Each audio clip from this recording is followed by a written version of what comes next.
রবিবারের দুপুরে আকাশ কালো করে শুরু ঝেঁপে বৃষ্টি। কলকাতা, হাওড়া, ২ পরগনা জুড়ে কমলা সতর্কতা জারি।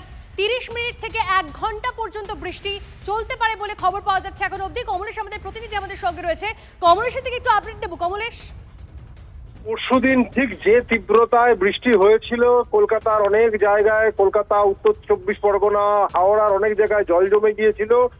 প্রায় সেই তীব্রতাতেই গত প্রায় আধ ঘন্টার বেশি সময় ধরে বৃষ্টি হচ্ছে কলকাতা, হাওড়া এবং লাগোয়া ২ পরগনায়। এবং আবহবিদরা যেটা বলছেন, এই যা মেঘ রয়েছে তাতে অন্তত পক্ষে জায়গা বিশেষে কোথাও আধ ঘন্টা, কোথাও ৪৫ মিনিট, কোথাও ১ ঘন্টা পর্যন্ত বৃষ্টি চলতে পারে। এবং বৃষ্টির যা তীব্রতা তাতে অনেক জায়গাতেই, অনেক নিচু এলাকাতেই সাময়িকভাবে জল দাঁড়িয়ে যাওয়ার একটা সম্ভাবনা এই মুহূর্তে তৈরি হয়েছে। দেখো, পরশুদিন প্রথম এই মরশুমের বর্ষার যে স্বাদ সেটা পেয়েছে দক্ষিণবঙ্গের মানুষজন, কলকাতার মানুষজন। এবং তারপরে একটা দিন বিরতি ছিল, গতকাল সন্ধ্যের দিকে পশ্চিমাঞ্চল ছাড়া আর সে অর্থে কোথাও বৃষ্টি হয়নি। আজকে সকাল থেকেই এই অঞ্চলগুলোতে মেঘলা ছিল আকাশ।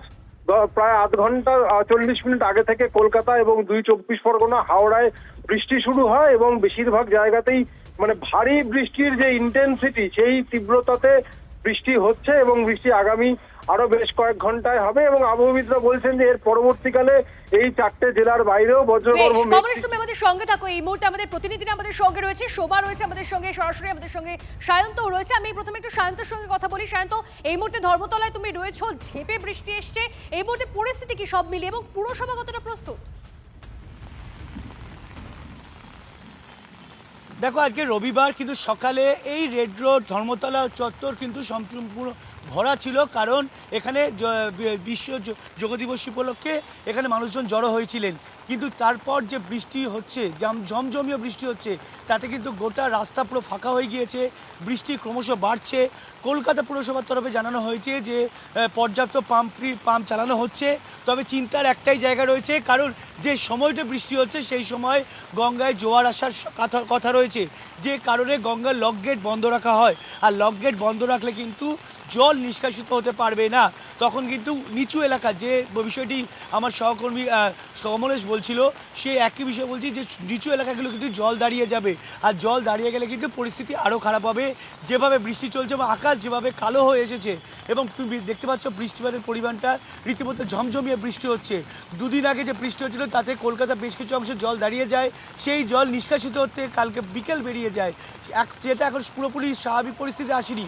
তার মধ্যেই আবার আজ সকাল থেকে যেভাবে বৃষ্টি নেমেছে, তাতে কিন্তু নিচু এলাকাগুলো থেকে জল নিষ্কাশিত হতে বেশ খানিকটা বেগ পেতে হবে কলকাতা পুরসভার কর্মী আধিকারিক। সঙ্গে থাকো সায়ন্ত, আমরা আমাদের অপর প্রতিনিধি সোমার সঙ্গে কথা বলবো। সোমা, এই মুহূর্তে তুমি যেখানে রয়েছো সেখানকার কি পরিস্থিতি? কারণ সায়ন্ত যেমনটা বলছিল যে কিছুদিন ২-৩ দিন আগে যে বৃষ্টি হয়েছে তার জল এখনো প্রপারলি নামেনি অনেক জায়গাতে, তার মধ্যেই আরো এক দফায় বৃষ্টি, তাতে বেগ পেতে হতে পারে জল জমা থেকে যে নিস্তার, সেই নিস্তার পেতে।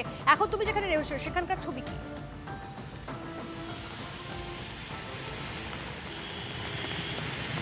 হ্যাঁ, দেখো, যেভাবে বৃষ্টি হচ্ছে সেভাবে যদি সারাদিন আজ বৃষ্টি চলে তাহলে কলকাতা শহর কিন্তু ভাসবে। তার কারণ আবহবিদরা তারা কিন্তু যেটা বলছেন যে প্রচুর পরিমাণে জলীয় বাষ্প, অর্থাৎ বঙ্গোপসাগর থেকে প্রচুর পরিমাণে জলীয় বাষ্প বাংলায় ঢুকছে, সেই কারণেই কিন্তু এই বৃষ্টি। এবং কলকাতা সহ হাওড়া এবং ২ পরগনাতে কিন্তু হলুদ সতর্কতা জারি করা হয়েছে। অর্থাৎ হলুদ সতর্কতা মানে ভারী বৃষ্টি কিন্তু আজ কলকাতা, হাওড়া হবে এবং ২ পরগনাতে হবে। পাশাপাশি ৩০ থেকে ৪০ কিলোমিটার বেগে ঝোড়ো হাওয়া বইতে পারে। এবং আবহবিদরা এটাও বলছেন যে বৃষ্টির পরিমাণ, দেখো বৃষ্টির পরিমাণ এবং বৃষ্টির কতক্ষণ ধরে স্থায়ী হবে তার ওপরে কিন্তু নির্ভর করে যে জল জমতে পারবে, জমে কিনা। দেখো, তোমাকে আমি দেখাচ্ছি যে কিভাবে বৃষ্টি পড়ছে, ঝমঝমিয়ে বৃষ্টি পড়ছে। এবং সেই বৃষ্টি যদি বেশ কিছুক্ষণ চলে বা বিকেল পর্যন্ত চলে, যেই পরিমাণে পড়ছে বৃষ্টি, তাতে কিন্তু কলকাতা শহরে জল জমবে, বিশেষত উত্তর কলকাতা, যেখানে কিন্তু একটুতেই জল জমে যায়। ফলে দেখো, আমরা একদিকে দেখেছি যেমন নিকাশি ব্যবস্থা কলকাতা পুরসভার তরফে এখন কিন্তু সেভাবে নেই বললেই চলে।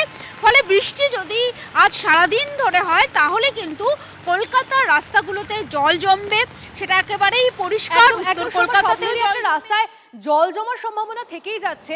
আপনাদেরকে জানিয়ে রাখি, এখন অবধি কলকাতা, হাওড়া, ২ পরগনা জুড়ে কমলা সতর্কতা জারি রয়েছে এবং ৩০ মিনিট থেকে ১ ঘন্টা পর্যন্ত এই বৃষ্টি চলতে পারে বলে জানা যাচ্ছে এবং তাতে জলও জমতে পারে সেই আশঙ্কাও থেকেই যাচ্ছে।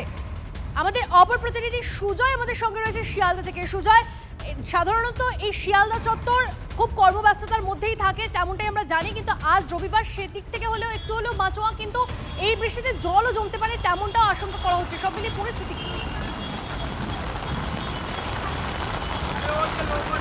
দেখো, আচমকা এই মুষলধারা বৃষ্টিতে শিয়ালদা চত্বরেও যথেষ্ট পরিমাণে জল জমতে শুরু করেছে। আমি আমার সহকর্মী তুষার ঘটককে বলবো, শিয়ালদা স্টেশনের সামনে যে দেখতে পাবে একটা নতুন শেড তৈরি করা হয়েছে, সেই শেডে বহু মানুষ আশ্রয় নিয়েছেন বৃষ্টি থেকে বাঁচার জন্য এবং তার সামনে জল জমেছে। সেই নতুন শেড, সেই শেডের সামনে জল জমেছে, মানুষ সেই জল পাড়িয়ে যেতে হচ্ছে এবং প্রায় পায়ের পাতা ছাড়িয়ে গেছে যে পরিমাণ জল জমেছে সেটা দেখা যাচ্ছে। এবং গোটা এই চত্বরে মানুষ যারা আজকে আচমকা যারা প্রস্তুত হয়ে আসেননি, রবিবার দিন বিভিন্ন ব্যক্তিগত কাজে অনেকে বেরিয়েছেন, যারা প্রস্তুত হয়ে আসেননি, ছাতা নিয়ে বেরোননি, তাদেরকে যথেষ্ট সমস্যায় পড়তে হচ্ছে। তবে আপাতত ত্রাতার ভূমিকায় শিয়ালদা স্টেশনে এই ট্যাক্সি স্ট্যান্ডের এই যে শেড, সেই শেড কিন্তু সেই শেডে একদিক থেকে বৃষ্টি থেকে বাঁচতে পারলেও মানুষ অন্য দিক থেকে এখানে জল জমে যাচ্ছে, ফলে মানুষকে সমস্যায় পড়তেই হচ্ছে। এবং যেহেতু প্রায় আধ ঘন্টা হতে চললো, আধ ঘন্টা বেশি সময় হতে চললো এক নাগাড়ে বৃষ্টি, ফলে শিয়ালদা স্টেশন সংলগ্ন যে জায়গাগুলি রয়েছে, এইদিকে যানবাজার, তার পাশাপাশি কোলে মার্কেট,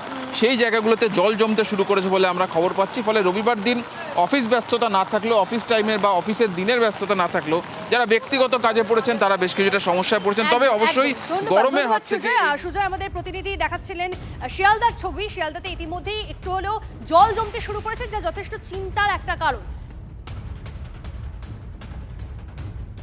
একটানা বৃষ্টিতে জল বাড়ছে ডুয়ার্সের নদীগুলিতে। জল ঢাকা ডায়না, ডুডুয়া, কালীখোলা সহ একাধিক নদীতে বিপদসীমার কাছে জল। বৃষ্টি না থামলে বন্যা পরিস্থিতির আশঙ্কা করছেন এলাকাবাসী। রনি আমাদের প্রতিনিধি আমাদের সঙ্গে রয়েছে, রনির সঙ্গে কথা বলবো। রনি, এই মুহূর্তে পরিস্থিতি কি, কতটা আশঙ্কা বন্যার? দেখো তনুশ্রী, একদমই তাই। যেভাবে পাহাড়ে বৃষ্টি হচ্ছে তার ফলে কিন্তু ডুয়ার্সের সমতলের যে নদীগুলি সেগুলো ফুলো ফেঁপে উঠেছে এবং জলস্ফীতি দেখা দিয়েছে। বিশেষ করে জলঢাকা, ডায়না, রেতি, সুকৃতি, চামুরচি, কুচি ডায়না, এই সমস্ত নদীগুলিতে জলস্ফীতি দেখা দিয়েছে। আমরা দেখেছি যে গতকাল সন্ধ্যার পর থেকে কিন্তু কালীখোলা নদীতে জল এতটাই বেড়ে যায় যে সেতুর উপর দিয়ে বইতে শুরু করে লোকসান এলাকায় এবং পাশাপাশি নাগড়াকাটা যে এলাকা বামননাগা যেটা প্লাবিত হয়েছিল গত 5ই অক্টোবরের বন্যায়, সেই এলাকায়ও কিন্তু নদীতে জল বাড়তে শুরু করে। রীতিমতো আতঙ্ক ছড়িয়ে পড়ে সর্বত্র। তবে প্রশাসনের তরফে সতর্ক দৃষ্টি রাখা হচ্ছে। ইতিমধ্যে প্রশাসনের তরফে মাইকিং করা হয়েছে নদীর পার্শ্ববর্তী এলাকাগুলিতে।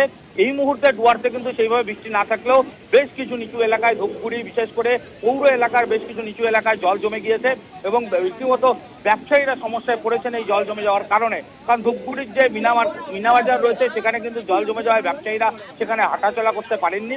তবে নিকাশি ব্যবস্থাকে এর জন্য দায়ী করা হয়েছে। ভুটান পাহাড়ে আবারও বৃষ্টি হলে সেক্ষেত্রে উত্তরবঙ্গের বিশেষ করে জলপাইগুড়ি, আলিপুরদুয়ার প্লাবিত হওয়ার আশঙ্কা রয়েছে নদীর জল ঢুকে পড়ে। নজর রাখুন। ধন্যবাদ।